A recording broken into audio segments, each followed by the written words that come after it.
আল্লাহ বলতেছেন ওহুয়া মা কুমাইনা মা কুমতুম, তুমি যেখানে আমি সেখানে। আল্লাহ বলতেছেন নাহনু আকরাবু ইলাইহি মিন হাবলিল ওয়ারিদ, আমরা তোমার জীবন রোগের নিকটেই অবস্থান করি। এই কদর হওয়ার পরে ওই সাধক মহা খুশি হয়ে যায়, কারণ জগতে তার জন্য সর্বশ্রেষ্ঠ পাওয়া সে পায়া গেছে। আল্লাহ রাব্বুল আলামিন তাকে দয়া করে দান করেছেন। সেটা কি? তার আত্মপরিচয় হয়েছে, তার রবের দিদার হয়েছে, তার রসুলের দিদার হয়েছে। তিনি রসুলের উপরে পরিপূর্ণ ঈমান এনে ফেলেছে, রবের উপর পরিপূর্ণ ঈমান এনে ফেলেছে, সে মুমিনে পরিণত হয়ে গেছে। তখন সে মহা খুশি। আর এই খুশিকেই বলা হয় ঈদ, ঈদ মুবারক। এই ঈদ মুবারক আমানু দুখুলু ফিস সিলমি কাফাতান, হে আমানু, হে ঈমানদার, প্রবেশ করো ইসলামের মধ্যে সম্পূর্ণরূপে, ঈমানের মধ্যে সম্পূর্ণরূপে।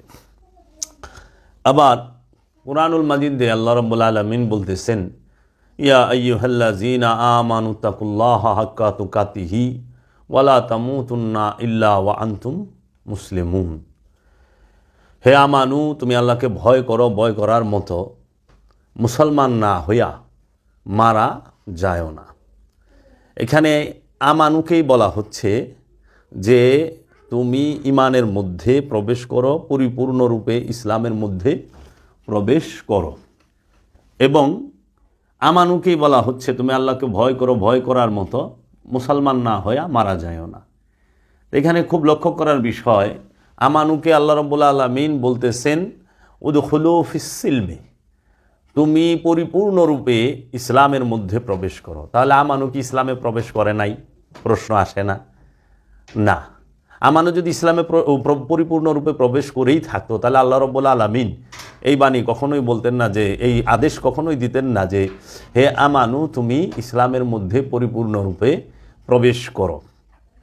এবং এই আমানু যদি পরিপূর্ণ মুসলমান হইতো তাহলে আল্লাহ রাব্বুল আলামিন সূরা আল ইমরানে কখনোই এই উপদেশ, এই আদেশ দিতেন না যে হে আমানু, তুমি আল্লাহকে ভয় করো, ভয় করার মতো, এবং মুসলমান না হয়ে মারা যায়ও না। তাহলে এই হুকুমগুলো আল্লাহ রাব্বুল আলামিন দিচ্ছেন আমানুকে। খুব লক্ষ্য করার বিষয়, এই হুকুমগুলোকে আল্লাহ রাব্বুল আলামিন কিন্তু ইয়া আইয়ুহান নাস শব্দটি বলেন নাই, হে মানব জাতি বলেন নাই। ইয়া আইয়ুহাল ইনসান বলেন নাই, হে ইনসান মানে চিন্তাশীল মানুষ, তাদেরকে বলেন নাই।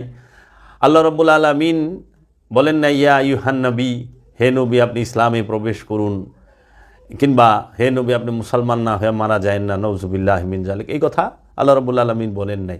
রসুলদেরকেও বলেন নাই হে রসুলেরা আপনারা ইসলামের মধ্যে পরিপূর্ণরূপে প্রবেশ করুন, অথবা হে রসুলেরা মরা মুসলমান না হয়ে মারা যায় না, এইভাবেও আল্লাহ রাব্বুল আলামিন বলেন নাই। বলছেন কাকে? আবার ইয়া হে মুমিনগণ, তোমরা পরিপূর্ণরূপে ইসলামে প্রবেশ করো এবং মুসলমান না হয়ে মারা যায় না, এরকমও আল্লাহ বলেন নাই। এখন বলছে কাকে এখানে? আমানুকে, শুধু একটা শ্রেণীকে। এই আমানু কারা?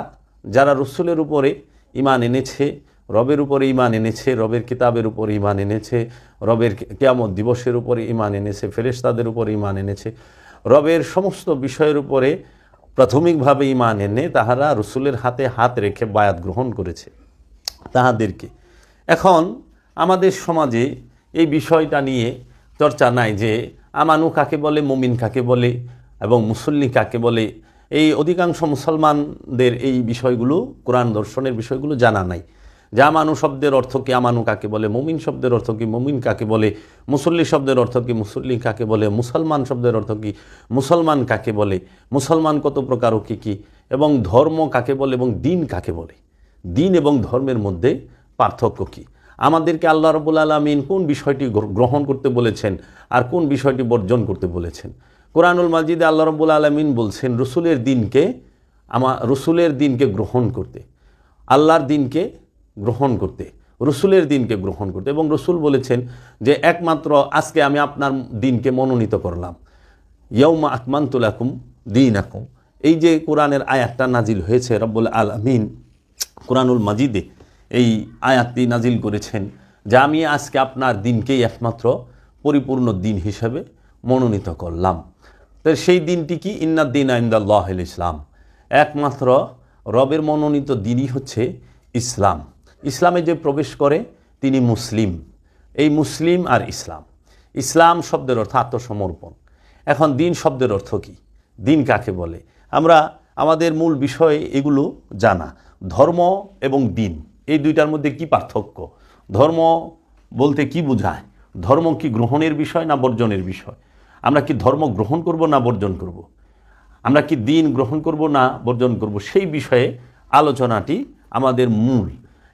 এখন ধর্ম কখনোই গ্রহণের বিষয় নয়, ধর্ম হচ্ছে বর্জনের বিষয়। ধর্ম কাকে বলে? ধর্ম কি? ধর্ম হচ্ছে যে আমাদের সপ্ত ইন্দ্রিয়, 7টা ইন্দ্রিয় দ্বার পথ দিয়ে যাহা কিছু আমাদের মন এবং মস্তিষ্কে প্রবেশ করে তাহাকেই বলা হয় ধর্ম। সপ্ত ইন্দ্রিয় দ্বার পথ দিয়ে যাহা কিছু আমাদের মন এবং মস্তিষ্কে প্রবেশ করে সেটাকেই বলা হয় ধর্ম। এই ধর্ম বর্জনের বিষয়, ধর্ম গ্রহণের বিষয় না। তাহলে গ্রহণের বিষয় কি? গ্রহণ কি করব? সেটি হলো রসুলের দিনকে। রসুলের দিনকেই বলা হয়েছে দিন ইসলাম। দিন অর্থ স্বভাব, ইসলাম অর্থ আত্মসমর্পণ। আত্মসমর্পণের স্বভাবকেই বলা হয় দিন ইসলাম, যেটা আল্লাহর প্রেরিত রসুলদের দিন। এই আল্লাহর প্রেরিত রসুলরা এই আত্মসমর্পণের স্বভাবকেই প্রচার এবং প্রসার করেছেন, এবং আল্লাহ এই দিন ইসলামকেই একমাত্র দিন হিসাবে মনোনীত করেছেন। দিন অনেক, দিন বহু, দিনও 2 প্রকার, একটি আল্লাহর দিন, একটি মানুষের দিন। আল্লাহর দিন এক, মানুষের দিন বহু। এই বিষয়ে আমি আলোচনা করব। আমরা আগে ধর্ম কি সেই বিষয় একটু জেনে নিই। ধর্ম অর্থ কি? ধর্ম অর্থ কি বুঝায়? সপ্ত ইন্দ্রিয় দ্বার দিয়া যাহা কিছু মস্তিষ্কে প্রবেশ করে তাহার সব কিছুকে ধর্ম বলে। ধর্মের মোহ পরিত্যাগ করিবার অনুশীলনকে সালাত বলে।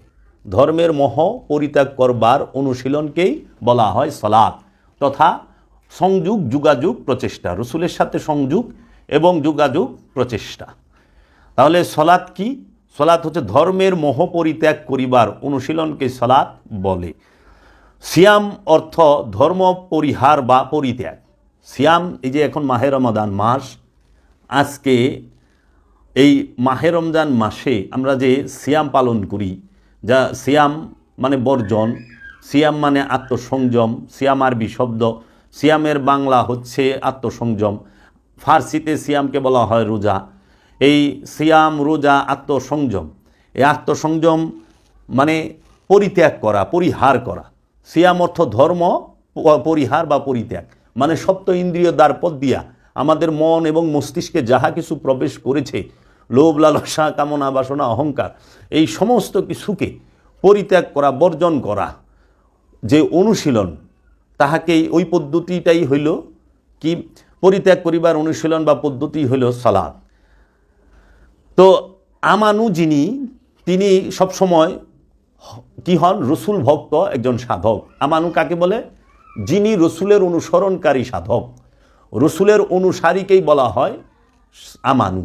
যিনি রসুলের সমস্ত আদেশ নির্দেশ অনুসরণ করেন, রসুলের অনুসরণকারীকেই বলা হয় আমানু। যদি আমি খাস বাংলায় বলি, একদম আমার মাতৃভাষা বাংলায়, তাহলে এই রকম হবে যে আমানু অর্থ গুরু ভক্ত সাধক। আমানু অর্থ গুরু ভক্ত সাধক। এই ধর্ম কি করে? ধর্ম কি আমাদের ক্ষতি করে না লাভ করে, ফায়দা করে? ধর্ম আমাদেরকে সবসময় ক্ষতির মুখেই রাখে। সেটা কি? ধর্ম যাহা কিছু জীবের জীবনকে সৃষ্টির মধ্যে ধরিয়া রাখে তাহাই ধর্ম। যাহা কিছু জীবের জীবনকে সৃষ্টির মাঝে ধরিয়া রাখে তাহাই ধর্ম। এখন মানুষ যতকাল ধর্মের মধ্যে আবদ্ধ থাকবে, দিনে প্রবেশ করতে পারবে না, তত কাল পর্যন্ত সে সৃষ্টির মধ্যে আবদ্ধ থাকবে, এই সৃষ্টি জগতের সাথে আবদ্ধ থাকবে। যাহা কিছু জীবের জীবনকে সৃষ্টির মধ্যে ধরিয়া রাখে তাহাকেই ধর্ম বলে, তাহাই ধর্ম। এই ধর্ম সবসময় বর্জনের বিষয়। এর জন্য আল্লাহ রাব্বুল আলামিন বলেছেন, ইন্নাদ-দীন ইনদাল্লাহ আল ইসলাম, নিশ্চয়ই স্বভাবের উপরে কোনো জোর জবরদস্তি নাই। ধর্মের মধ্যে কোনো প্রকার জোর জবরদস্তি করা যাবে না। যেরকম আপনি ধর্মের মধ্যে কোনো প্রকার জোর জবরদস্তি তথা বল প্রয়োগের কোনো অবস্থাতেই নাই। ধর্মের মধ্যে কোনো প্রকার জোর জবরদস্তি তথা বল প্রয়োগ কোনো অবস্থাতেই নাই। তারপরে কারণ ধর্ম বিষয়টি প্রকৃতপক্ষে একান্ত মনের বিষয়। ধর্ম হইল মনের বিষয়। জোর করে ধর্মের অনুষ্ঠানসমূহ পালন করানো যায়। আমরা জোর করে ধর্মের অনুষ্ঠানগুলো পালন করতে গেলে হিতে বিপরীত হয়। কারণ অনুষ্ঠানসমূহ সুন্দর পালন করছে, কিন্তু মনটি মোটেও অনুষ্ঠানের গভীরতায় অবস্থান করে না। এখন জোর করে আমরা ধর্মীয় অনুষ্ঠানগুলো একজনকে পালন করাইতে পারলাম বল প্রয়োগ করে, কিন্তু ধর্মের যে মূল বিষয়, যে গভীর অবস্থা, সেটা কারণ অনুষ্ঠান সুন্দর পালন করতেছে সে বল প্রয়োগের মাধ্যমে, কিন্তু মনটি মোটেও অনুষ্ঠানের গভীরতায় অবস্থান করে না। মানে মনে যদি না ঢুকে তাহলে তো মূল বিষয়টা পাচ্ছে না, সে শুধু অনুষ্ঠানই করে যাচ্ছে। জোর করে কাজ করানো যায়, কিন্তু জোর করে মন বসানো যায় না। আপনি জোর করে কাজ করাইতে পারবেন, জোর করে মন বসাইতে পারবেন না। মনোজগতের বিষয়টি প্রতিটি মানুষের এক একটি একান্ত নিজস্ব বিষয়। মানুষের মনোজগতের যে বিষয়, সেই বিষয়টি হচ্ছে প্রতিটি মানুষের এক একটি একান্ত নিজস্ব বিষয়। তাই আল্লাহ বলেন কোনো প্রকার জোর জবরদস্তি ধর্মের মধ্যে, দিনের মধ্যে নাই। দিনে বল প্রয়োগ চলবে না, কারণ এটা মনোজগতের বিষয়। এর জন্য জোর করে হাত পা বাঁধা যায়, কিন্তু মন বাঁধা যায় না। আপনি একটি মানুষকে একটি রুমে আটকে রাখতে পারবেন, একটি জেলে আটকে রাখতে পারবেন, কিন্তু মন রেখে পারবেন? এর জন্য মহব্বত মনের বিষয়, এবাদত সেটাও মনের বিষয়, বাহ্যিক যেটা আছে সেটা অনুষ্ঠান। কারণ কোরআন মাজিদে আল্লাহ বলে দিচ্ছেন যে প্রত্যেকটি বিষয়ের দুইটা দিক আছে, একটি বাহির, একটি ভেতর। এখন ভেতর এবং বাহিরের যে বিষয়টা, সেইটা যে মানতে পারে সে অনেক কিছুই বুঝতে পারে। এখন মানুষ শুধু বাহিরটাই মানে, ভেতরগত বিষয়টা মানতে চায় না। হ্যাঁ, যেরকম সলাতের মধ্যে একটা হচ্ছে আনুষ্ঠানিক সলাৎ, যাকে ওয়াক্তি সালাত বলা হয়, আরেকটা হচ্ছে ভেতরগত মূল সলাৎ, যেটাকে দায়মি সলাৎ বলা হয় কোরআনের ভাষা। আবার সিয়াম যেরকম একটি আছে রোজা, যাহাকে বলি আমরা, এই রোজা একটি হলো আনুষ্ঠানিক রোজা, যে পান এবং আহার থেকে দিনভর বিরত থাকা। পান আহার থেকে বিরত থাকা হচ্ছে আনুষ্ঠানিক রোজা।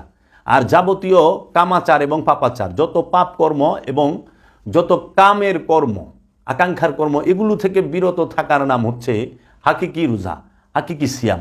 এখন মানুষ আনুষ্ঠানিক রোজা সে হরদম পালন করতেছে, কিন্তু এই আনুষ্ঠানিক রোজার ভেতরে যে মূল হাকিকত, যেখানে পৌঁছানোর তাগিদ দিয়েছে যে কোনো প্রকার কামাচার এবং পাপাচারের সাথে লিপ্ত হওয়া যাবে না, সম্পূর্ণ নিষেধ, সেইখানে মানুষ মোটেও যাইতে চায় না এবং ওইটাকে রোজা বইলা মানতেই চায় না।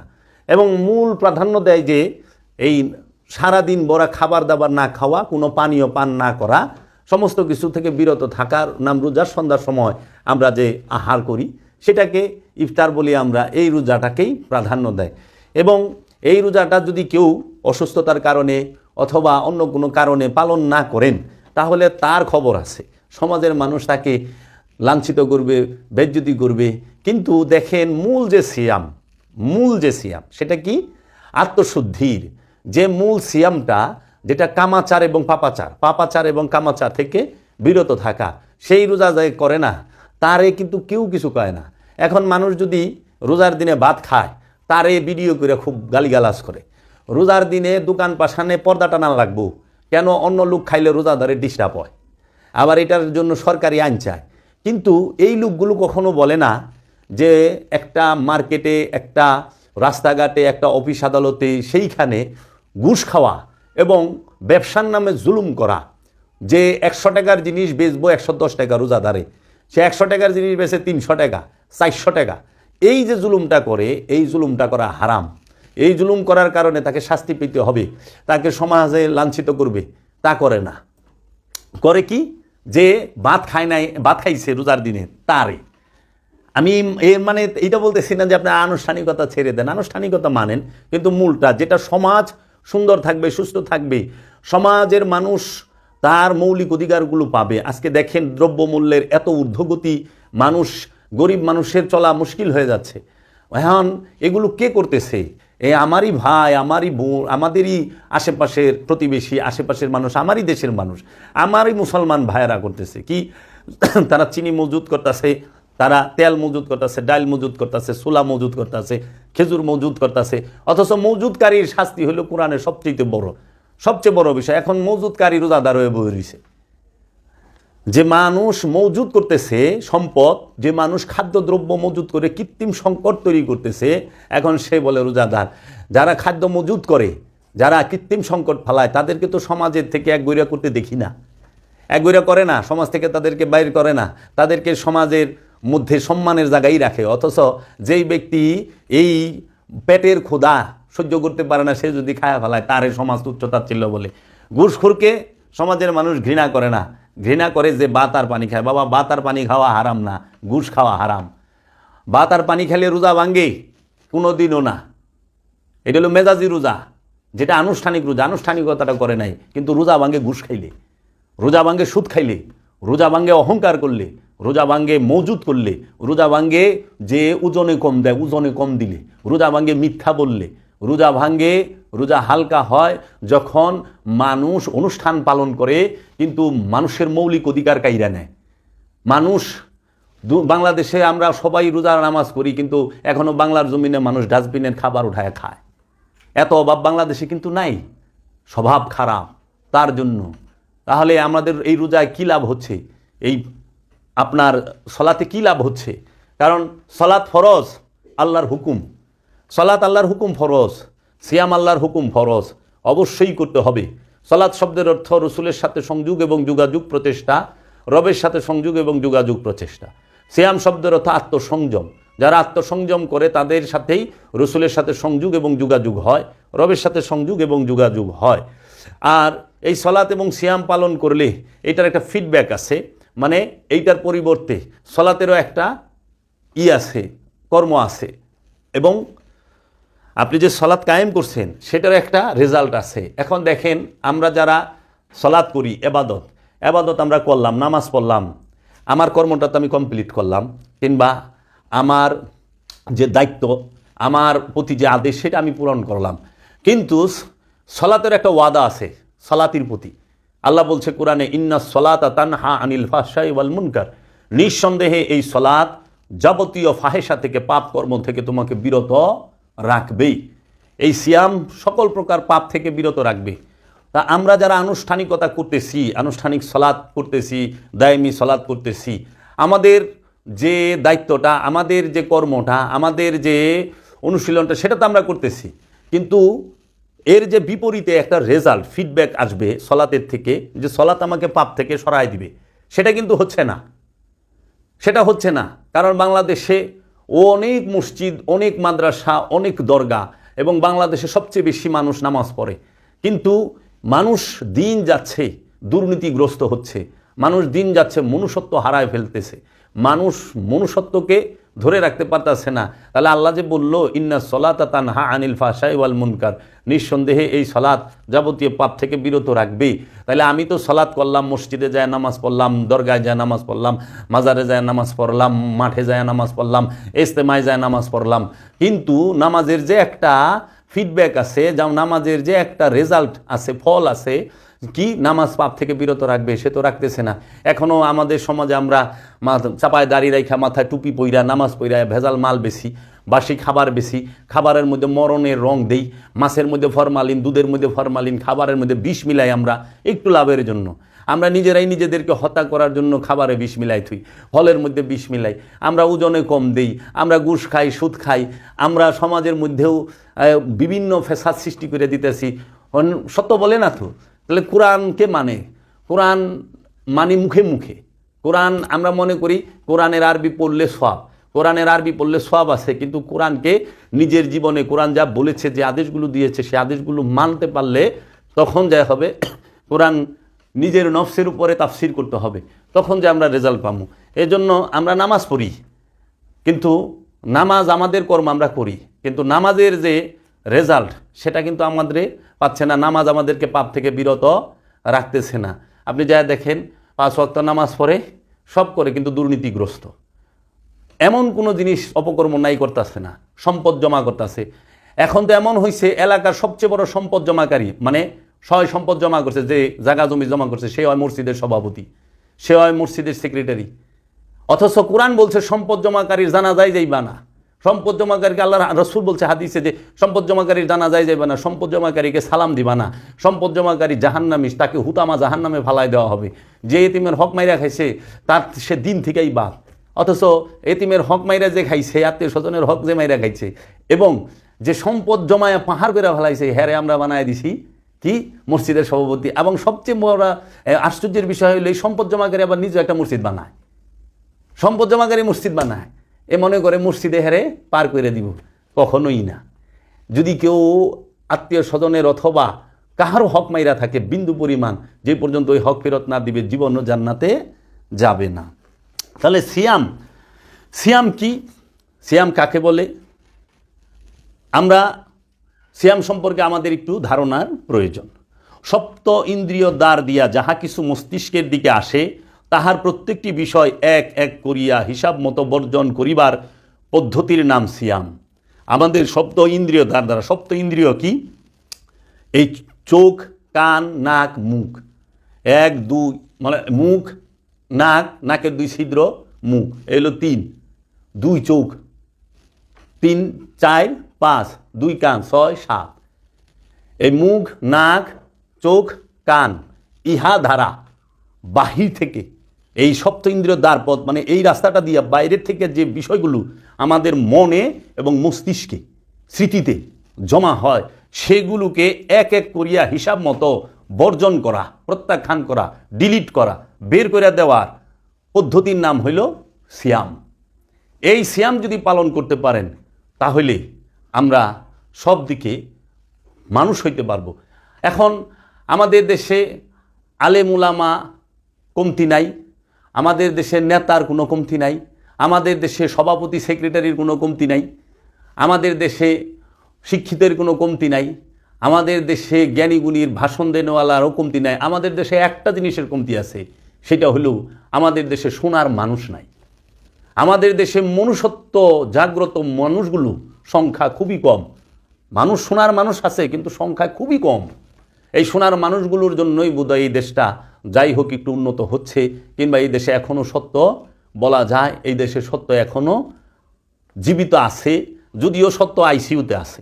সত্য এখন রাস্তাঘাটে নাই, সত্য আইসিইউতে আছে। কেন? এটা এমন এক দেশ যেই দেশে বই বিক্রি হয় ফুটপাতে ঠোঙ্গা বিছায়া, আর জুতা বিক্রি হয় এসিওয়ালা কাচের গ্লাসের ভিতরে ভরা আলমারির মধ্যে। এসি ফিট করা দোকানে জুতা বিক্রি হয়, আর ফুটপাতে বই বিক্রি হয় ঠোঙ্গা বিছায়া, ফুটপাতে ফালায়া। তো কাজেই আমাদেরকে পরিবর্তন হইতে হবে। আমরা ভালো ভালো বাণী সব জায়গায় পড়ি, লেখি, দেখি, কিন্তু ওগুলো আমাদের জীবন আমরা কার্যকর করি না। সিয়াম করার অর্থ সপ্ত ইন্দ্রিয় দ্বার দিয়া যাহা কিছু বিষয়বস্তু মস্তিষ্কে প্রবেশ করে তাহার মোহ বর্জন করা। এইরূপ বর্জনের গুরুত্ব যে উপলব্ধি করে সেই ব্যক্তি কেবল এই মাসে সিয়াম করে। সপ্ত ইন্দ্রিয় পথে আগমনকারী বস্তুসমূহের উপভোগের মাধ্যমে আলোর উদয় হইয়া গেলে এই সিয়াম অর্থাৎ বিচ্ছেদের আমল চালাইয়া যাইতে হইবে রাত্রির দিকে। সিয়াম একটি অস্ত্র, ইহা চালাইয়া যাইতে হবে আপন অজ্ঞানতাকে দূর করার জন্য। সিয়ামের মাধ্যমে অজ্ঞানতাকে দূর করা যায়। এখন আমরা যে সমাজে দেখতে পাচ্ছি, ধর্মের অনুষ্ঠানগুলো হয়ে গেছে সমাজকেন্দ্রিক, আর অনুষ্ঠানের রহস্যগুলো উদ্ঘাটন করাটা হয়ে গেছে ব্যক্তিকেন্দ্রিক। ধর্মের যে অনুষ্ঠানগুলো এগুলো সমাজকেন্দ্রিক, আনুষ্ঠানিকতা, ধর্মীয় আনুষ্ঠানিকতা এটা হলো সমাজকেন্দ্রিক, কিন্তু এই আনুষ্ঠানিকের ভিতরে যে অনুষ্ঠানের ভেতরে যে রহস্যগুলো উদ্ঘাটন করাটা হয়ে গেছে ব্যক্তিকেন্দ্রিক। তাহলে একটা আনুষ্ঠানিকতার পিছনে সত্য আছে, সত্যকে পরিচয় করিয়ে দেবার জন্য, সত্যকে জানান দেবার জন্য অনুষ্ঠান থাকে। অনুষ্ঠানের মধ্যে সত্য থাকে বিন্দু পরিমাণ। অনুষ্ঠান হলো মূলকে পরিচয় করিয়ে দেবার জন্য, মূলকে অনুষ্ঠান পরিচয় করিয়ে দেয়। যেরকম আমরা দেখবেন যে সমাজের বুকে আমরা যে এখন সিয়ামের মাসে, রমজান মাসে সিয়াম করতেছি, আমাদের সামনে খাবার আছে, ভাত, মাছ, মাংস, ফল, ফলাদি, পানি, চা, সিগারেট, যা কিছু আছে সবই আছে, কিন্তু আমরা কি করি? আল্লাহর ভয়ে, রসুলের ভয়ে, খাবার সামনে থাকা সত্ত্বেও আমরা সেটি স্পর্শ করি না। কেন? আমরা আল্লাহকে ভয় করি, আমরা আল্লাহকে মহব্বত করি, আমরা রসুলকে ভয় করি, রসুলকে মহব্বত করি। ঠিক এইভাবে যাবতীয় যত পাপকর্ম আছে, যেরকম আমরা আল্লাহর ভয়ে যেন সুদ না খাই, রসুলের ভয়ে যেন সুদ না খাই, আমরা রসুল এবং আল্লাহর ভয়ে যেন ঘুষ না খাই, আমরা রসুল এবং আল্লাহর ভয়ে যেন আমরা অন্যের সম্পদ মাইরা না খাই, আমরা রসুল আর আল্লাহর ভয়ে যেন ওজনে কম না দেই, আমরা রসুল এবং আল্লাহর ভয়ে যেন আমরা ভেজাল পণ্য না বিক্রি করি, আমরা রসুল এবং আল্লাহর ভয়ে যেন আমরা অন্যের হক মাইরা না খাই। এখন রাস্তা বানাইবার দিছে মোটা কইরা বানাই দিলাম কাগজের মতো পাতলা কইরা, এটা যেন না করি আমরা। কারণ সারা বছর মানুষ রাস্তায় ঝাঁকি খাইতে খাইতে কুমোরের রাড্ডি ফাঁক হয়ে যায়, নেলদারের রাড্ডি ব্যাকা হয়ে যায়, ঘেটি রাড্ডি ব্যাকা হয়ে যায়। এই মানুষ সারা জীবন কষ্ট করলে হ্যাঁ কি দোয়া করবো না বরদোয়া করবো? বরদোয়া করবো। আমাদের দেশের রাস্তার ইটা খায়া ফেলাই আমরা, মাটি খায়া ফেলাই আমরা, পিচ খায়া ফেলাই আমরা, রড খায়া ফেলাই আমরা, সিমেন্ট পাথর সব খায়া ফেলাই। এমন পেট হয়ে গেছে আমাদের যে একেবারে হাতির থেকেও বড় পেট আর বড়ে না এই দেশের মধ্যে আমরা যেভাবে চলতেছি। এখন এই জন্য আমরা যেন খাবারে বিষ না মিশাই, ফরমালিন না মিশাই, আমরা মানুষকে যেন অসুস্থ না বানাই। হসপিটালে যাইবেন, সেখানে রুগী, এক তো সে রুগী, দ্বিতীয়ত টেনশনে আরও রুগী হয়ে যায়। সব হসপিটাল না, কিছু হসপিটালে এরকম দুর্নীতিগুলো হচ্ছে যে চিকিৎসার নামে মানুষকে আরও রুগী বানায় দেওয়া হচ্ছে। সেটা যেন আমরা না করি। ভালো মন্দ মিলেই আছে, ভালো আছে মন্দ আছে। আমি ভালোদেরকে বলতেছি না, যারা মন্দ তাদেরকে বলতেছি যে একটু ডরান। আল্লাহ রাব্বুল আলামিন ছাড় দেন, ছেড়ে দেন না। রসুল রাহমাতাল্লিল আলামিন ছাড় দেয়, ছাইরা দেয় না। জাররা জাররা হিসাব দিতে হবে, কেহই বাঁচতে পারবেন না। এখন আমি যে বলছিলাম দিন বিষয়ে, যে দিন বিষয়ে আমাদের একটু কথা বলা প্রয়োজন, যে দিন কাকে বলে, দিন কি? দিন কি? দিন শব্দের অর্থ হলো স্বভাব, স্বভাব, নিজের যে ভাব, এইটাকে, এই নিজের ভাবের মধ্যে রসুলের দিনের মধ্যে প্রবেশ করার আহ্বান করা হয়েছে। ইন্নাদ্দীনা ইনদাল্লাহ আল ইসলাম, নিশ্চয়ই এই ইসলাম মানে আত্মসমর্পণকে আল্লাহ স্বভাব হিসাবে মনোনীত করেছেন। তাহলে আল্লাহ কোন স্বভাবটাকে মনোনীত করেছেন? আত্মসমর্পণের স্বভাবটাকে, টোটাল স্যালেন্ডার, যে রসুলের কাছে এবং রবের কাছে আত্মসমর্পণের যে স্বভাবটা, এটাকেই আল্লাহ গ্রহণ করেছেন। এখন দিন কত প্রকার ও কী কী? দিন অর্থ হচ্ছে স্বভাব। দিন দুই প্রকার, একটি আল্লাহর দিন আর অপরটি হলো মানুষের দিন। আল্লাহর দিন এক, অখণ্ড এবং অনন্ত, কিন্তু মানুষের দিন বহু, বিচিত্র এবং ক্ষণস্থায়ী। তাহলে আল্লাহর দিন হলো এক, অখণ্ড, অনন্ত, চিরস্থায়ী, আর মানুষের দিন হইল বহু, বিচিত্র এবং ক্ষণস্থায়ী। আল্লাহর দিনের বদল হয় না, আল্লাহ নিজেই বলছেন সুন্নাতাল্লাহ লা তাবদীলা, আল্লাহর আইনের কোনো পরিবর্তন হয় না। লা তাবদীলা লিকালিমাতিল্লাহ, আল্লাহর কালামেরও কোনো পরিবর্তন হয় না, তথা পরিবর্তন নেই। কিন্তু মানুষের দিনের প্রতিদিন, মানুষের দিন প্রতিদিন বদল হচ্ছে তথা পরিবর্তন হয়ে চলছে। তাই মানুষের দিনকেই বলা হয় দুনিয়া। মানুষের দিনকে কি বলা হয়? দুনিয়া। আর রসুলের দিনকে কি বলা হয়? ইসলাম। রবের দিনকে কি বলা হয়? ইসলাম। তাহলে মানুষের দিন হচ্ছে দুনিয়া, রবের দিন হচ্ছে, রসুলের দিন হচ্ছে দিন ইসলাম। এই দুনিয়া, মানুষের দিনকে বলা হয় দুনিয়া, এবং এই দুনিয়াতে বাস করাকে বলে আমিত্ব নিয়ে বাস করা।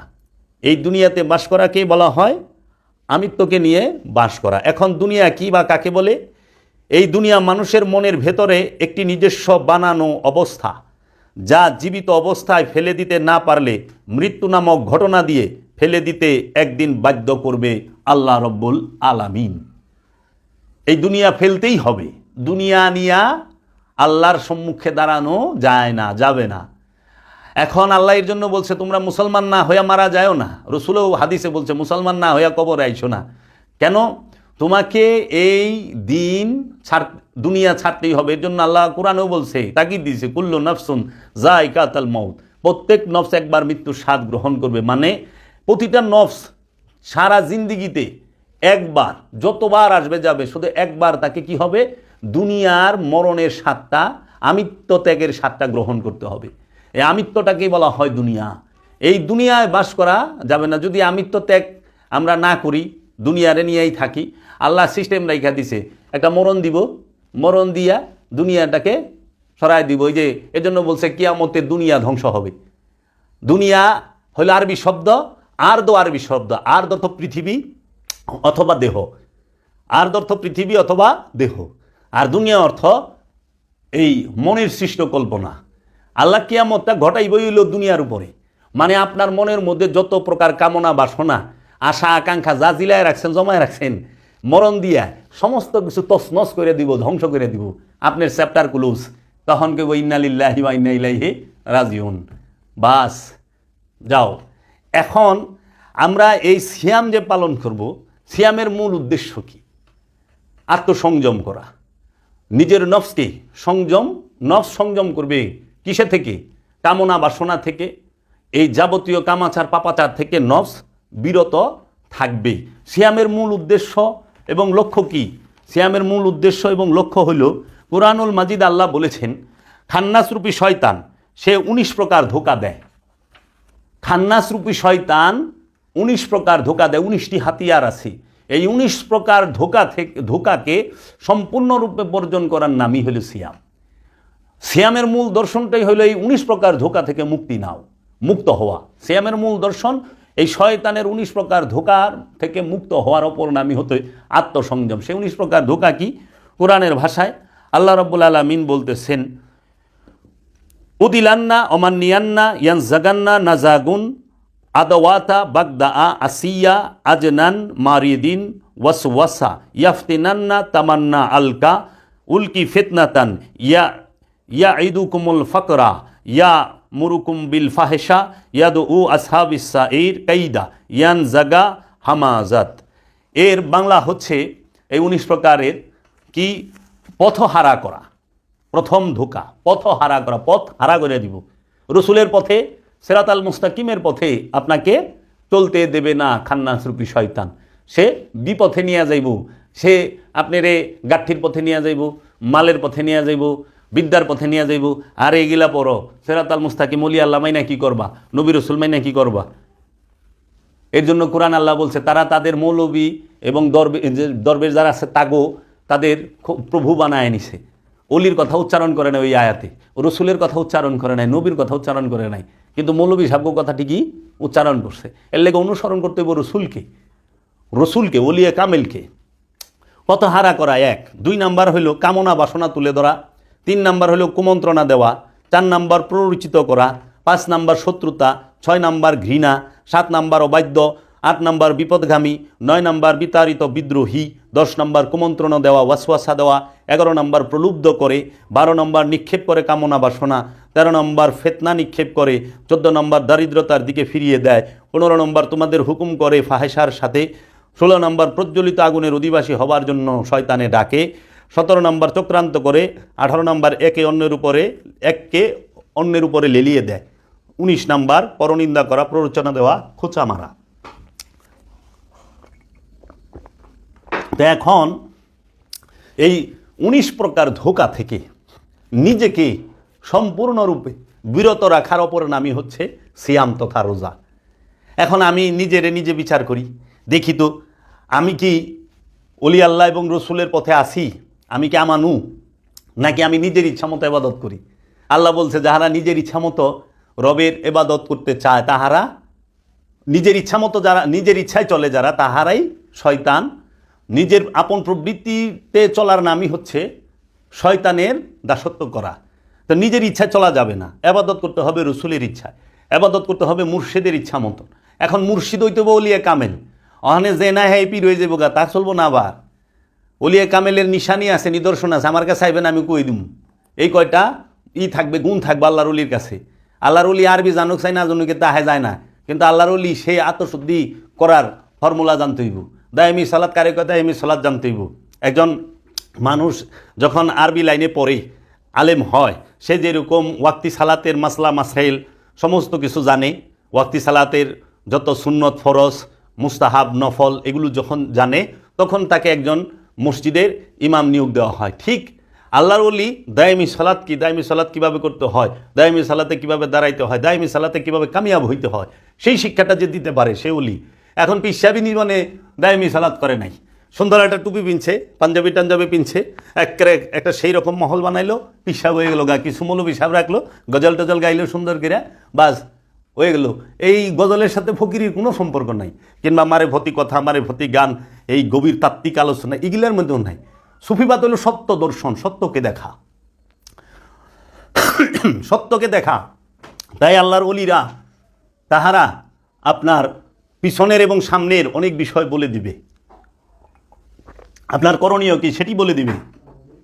ওলি আল্লাহ এমন হবে যার কাছে গেলে আপনার স্বভাবের পরিবর্তন আসবে। স্বভাবের পরিবর্তনটাকে আনা জরুরি। এজন্য আমরা এখন যে বিষয়ে আমরা বুঝতেই পারি না যে এবাদতি কেন করব আর পিরলি কেন ধরব। নফসের ভিতর খান্নাসরূপী শয়তানটিকে তাড়িয়ে দেবার সাধনার নামটি হলো সিয়াম। নফসের মধ্যে যে খান্নাসরূপী শয়তান আছে, সেই শয়তানটিকে তাড়িয়ে দেবার সাধনার নামটি হলো সিয়াম। এখন একটি নফস তথা একটি মানুষ কি আল্লাহকে চায় না চায় না? এই আল্লাহকে চাওয়া আর না চাওয়ার নামটি হলো পরীক্ষা। পরীক্ষা দিলে কোনটা? একটা মানুষ কি আল্লাহরে চায় না চায় না, এই চাওয়া আর না চাওয়ার নামটাই হলো পরীক্ষা। এই পরীক্ষাটির জন্যই মানুষকে বানানো হয়েছে। আল্লাহ মানুষের নফসের সাথে ইচ্ছাকৃতভাবে পরীক্ষা করার জন্য উদ্দেশ্যমূলকভাবে খান্নাসরূপী শয়তানকে ঢুকাইয়া দিল যে তুমি কি দুনিয়াকেই ভালোবাসো না তুমি আমার রসুল এবং আমাকে রবকে ভালোবাসো। এখন এই দুনিয়া থেকে মুক্তি লাভ করতে হইলে আমাদের দায়েমি সলাৎ করতে হবে, সিয়াম করতে হবে, ইফতার করতে হবে। এখন আমরা অনেক বিষয়ে আমাদের জানা নাই যে আসলে রোজা কি, রোজার মূল বিষয়টা কি।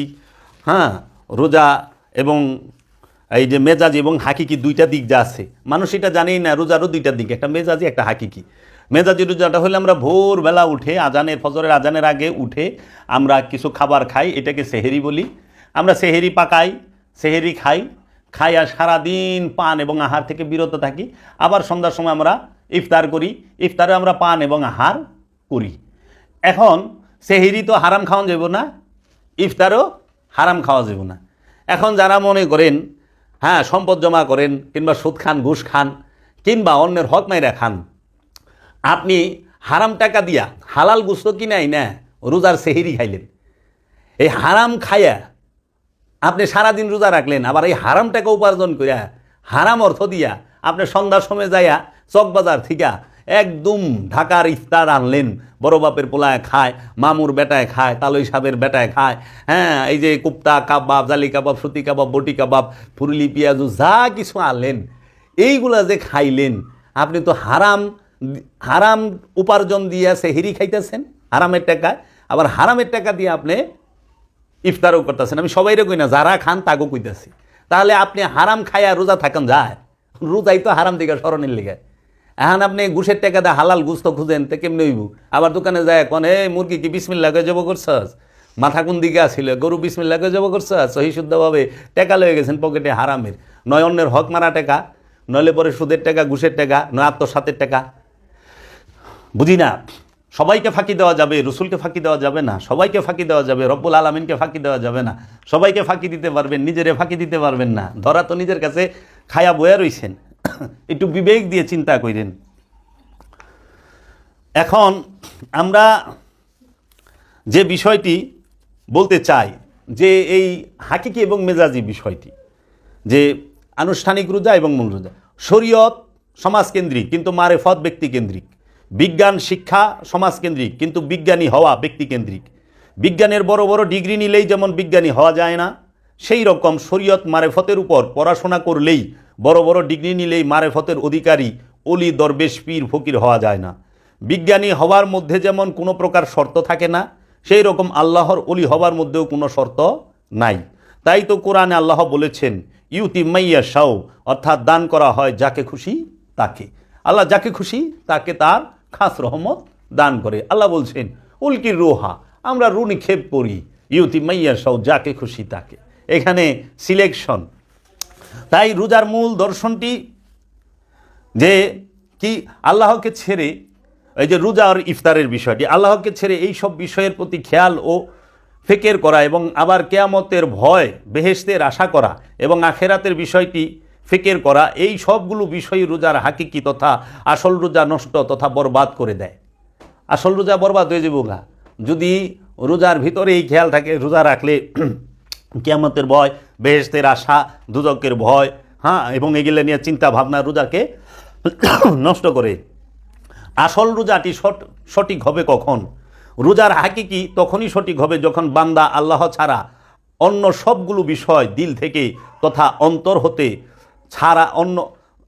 হইতে নিশ্চিহ্ন করে দিতে পারবে। তাহলে রোজা কখন সঠিক হবে?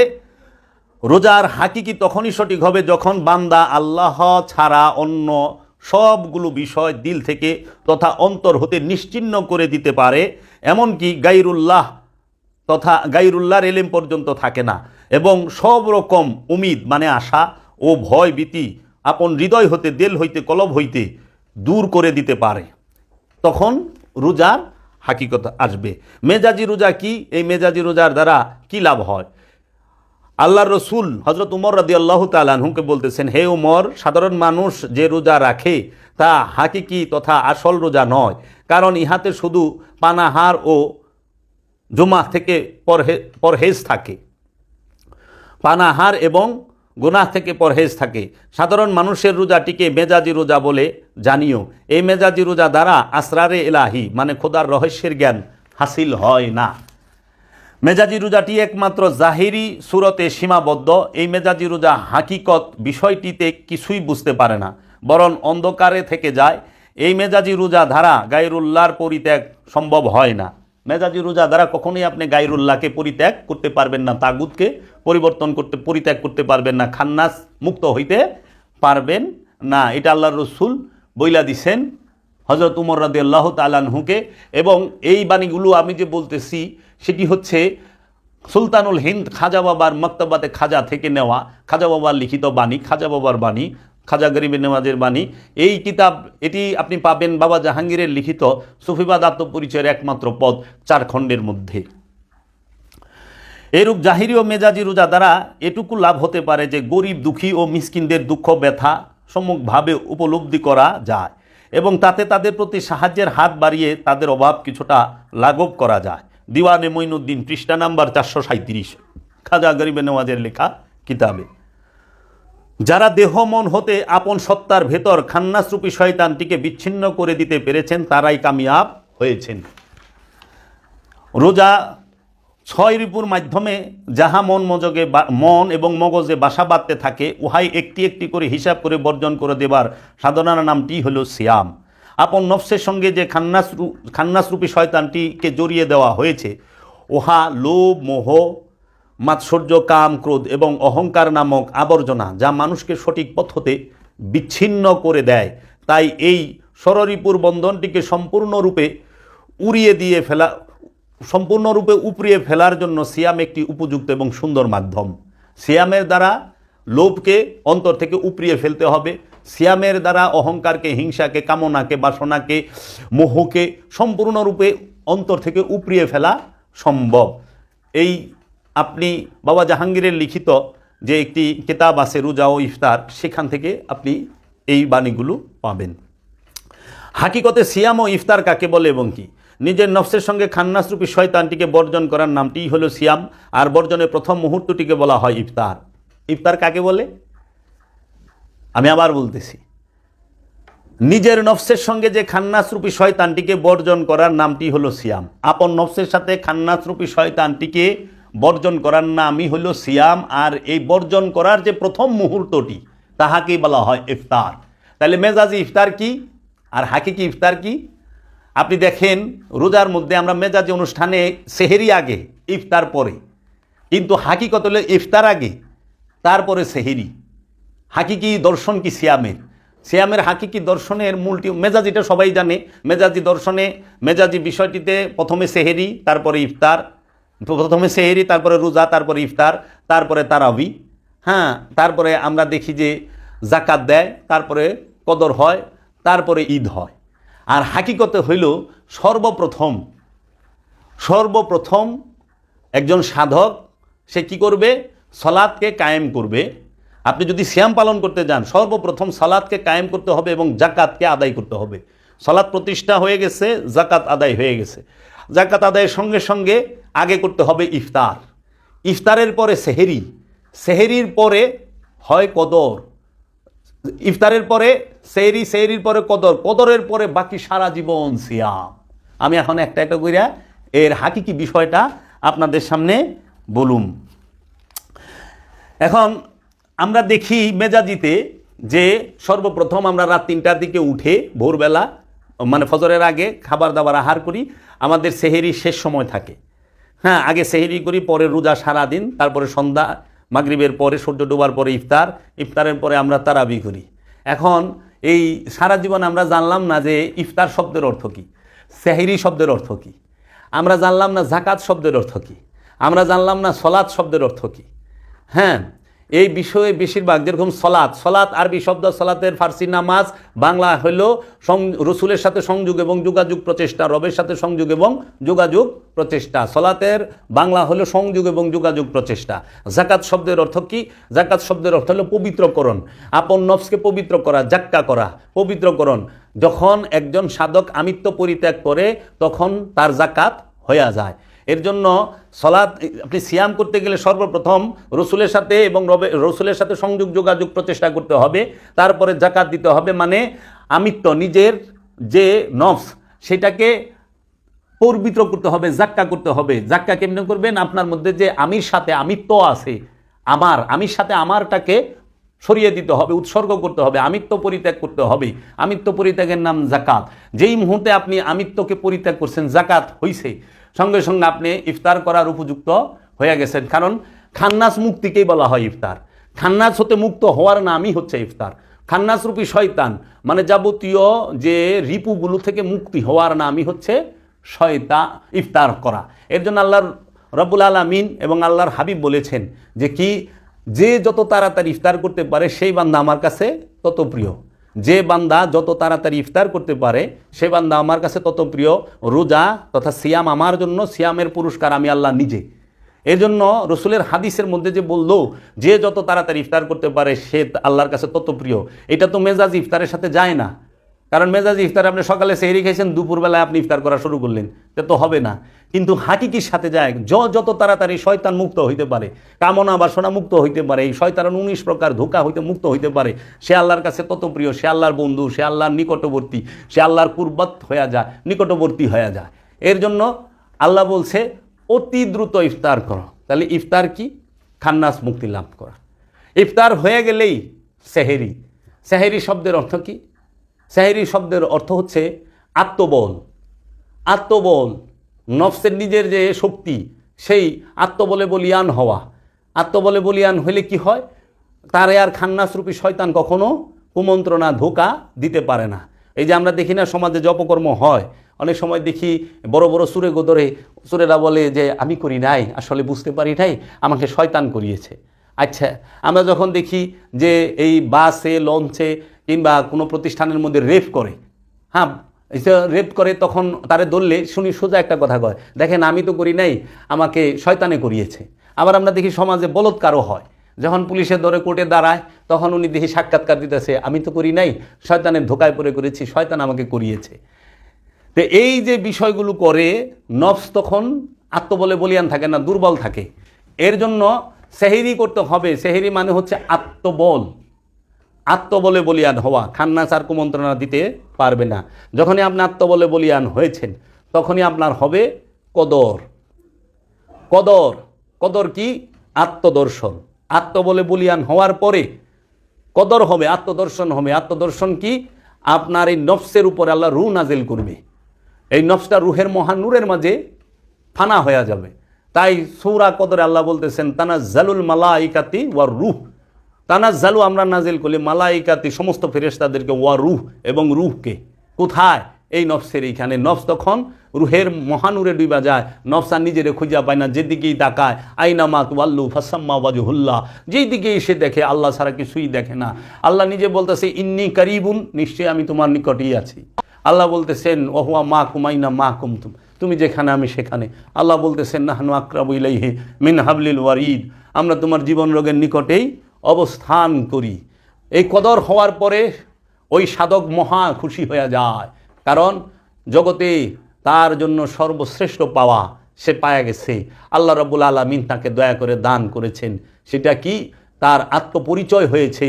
তার রবের দিদার হয়েছে, তার রসুলের দিদার হয়েছে, তিনি রসুলের উপরে পরিপূর্ণ ঈমান এনে ফেলেছে, রবের উপর পরিপূর্ণ ঈমান এনে ফেলেছে, সে মুমিনে পরিণত হয়ে গেছে, তখন সে মহা খুশি। আর এই খুশিকেই বলা হয় ঈদ, ঈদ মুবারক।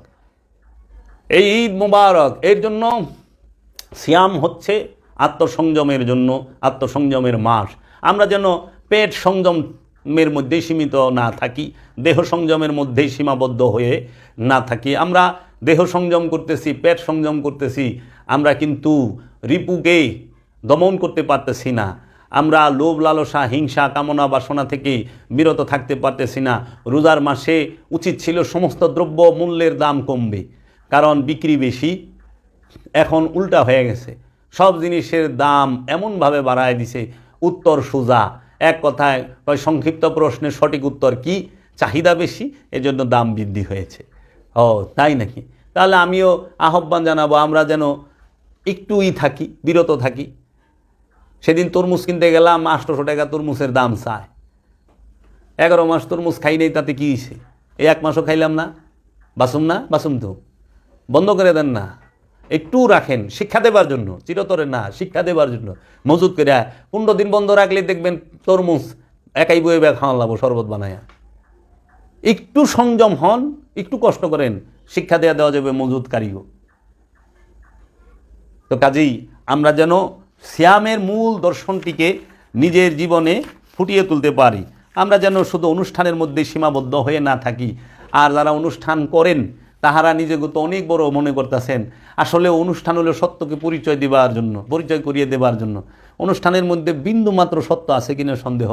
এমন হয় যে অনুষ্ঠানের আধিক্য, অনুষ্ঠানের জোর যদি বেশি হয়ে যায়, মূলই হারায় যায়, মূল দর্শনটা চাপা পড়ে যায় অনুষ্ঠানের ভিড়ে। এর জন্য আপনারা অনুষ্ঠানের ভিড়ে মূলকে চাপা দিয়েন না। এখন দেখেন, তাই শেষে আমি একটি কথা বলবো। আল্লামা ইকবাল বলেছিলেন, আমি ইউরোপ আমেরিকায় ঘুরছি, সেখানে ইসলাম দেখছি, মুসলমান দেখি নাই। সেখানে মানুষ মানুষকে মূল্যায়ন করে, মানুষ মানুষকে উপকার করে। আমি ইসলাম দেখছি, মুসলমান দেখি নাই। আর আমি আরব রাষ্ট্রে গেলাম, সেখানে মুসলমান দেখছি কিন্তু ইসলাম দেখি নাই। আমিও ঠিক বলতে পারি যে আমাদের দেশে মুসলমান আছে, ইসলাম নাই। আর ইউরোপ আমেরিকায় ইসলাম আছে, মুসলমান নাই। কারণ আপনি যা দেখেন, এই কোনো দিকে দুর্নীতি তাদের শূন্যের অনেক কম, অনেক কম। আর আমাদের প্রতিটা সেক্টরে দুর্নীতি। আজকে আমি একটা ভিডিও দেখলাম, আমাদের দেশে কোনো এক জেলায় এক হিন্দুর ছেলে, সে দুধ বিক্রি করতেছে 100 টাকা কেজি, অথচ মুসলমানরা দুধ বিক্রি করতেছে 130 টাকা কেজি লিটার। কে রে? রোজা। এমনি সচরাচর সবসময় 70 টাকা লিটার গ্রামে দুধ পাওয়া যায়। এখন রোজায় মানুষ একটু দুধ খায়, মানুষের একটু প্রয়োজন, 130 টাকা লিটার বানায় দিছে। তো কি করবেন? কিছুই বলার নাই। এখানেই রাখলাম। আমার উদ্দেশ্য বলা যে আপনারা রোজা করেন, রোজার হাকিকি বিষয়টি নিজের নফসের মধ্যে ধারণ করেন। আমরা যেন রোজা করতে পারি, আমার সেই আত্মসংযম করতে পারি, সেই রহমত যেন রব্বুল আলামিনের তরফ হইতে আমাদের নফসের উপরে দান করা হয়। কারণ যত আদেশ উপদেশ সব নফসের হেদায়েতের জন্য, সব নফস থেকে খান্নাজরূপী শয়তানকে মুক্ত করার জন্য। নফসের হেদায়েত না করতে পারলে হবে না। আপনাদের কাছে উদারত আহ্বান রইল, আপনারা কালন্দার বাবা জাহাঙ্গীরের লিখিত 28খানা কিতাব পাঠ করেন, কোরআনুল মাজিদ হুবহু অনুবাদ পাঠ করেন। সুফি সদরুদ্দিন আহমদ চিশতির অনেকগুলো কিতাব আছে, সেগুলো পাঠ করেন। আপনারা সৈয়দ গোলাম মুর্শেদ সাহেবের কারবালা ও মবিয়া নামক কিতাবটি পাঠ করেন। সাদুল্লাহ সাহেবের হাদিস সংগ্রহের ইতিহাস, এই কিতাবটি পাঠ করেন। এবং মুস্তাক আহমেদ সাহেবের লিখিত কিছু বই আছে, সেগুলো পাঠ করেন। এবং দেখেন যে কে কী লিখছে, সত্য কোথায়। সত্য অনেক গভীরে, সত্যকে অনুষ্ঠান দিয়ে চাপা দেওয়া হয়েছে। আমরা অনুষ্ঠানের ভিড় থেকে সত্যকে যেন উদ্ধার করতে পারি, এই দয়া ভিক্ষা কামনা করে রবের কাছে এখানেই রাখলাম।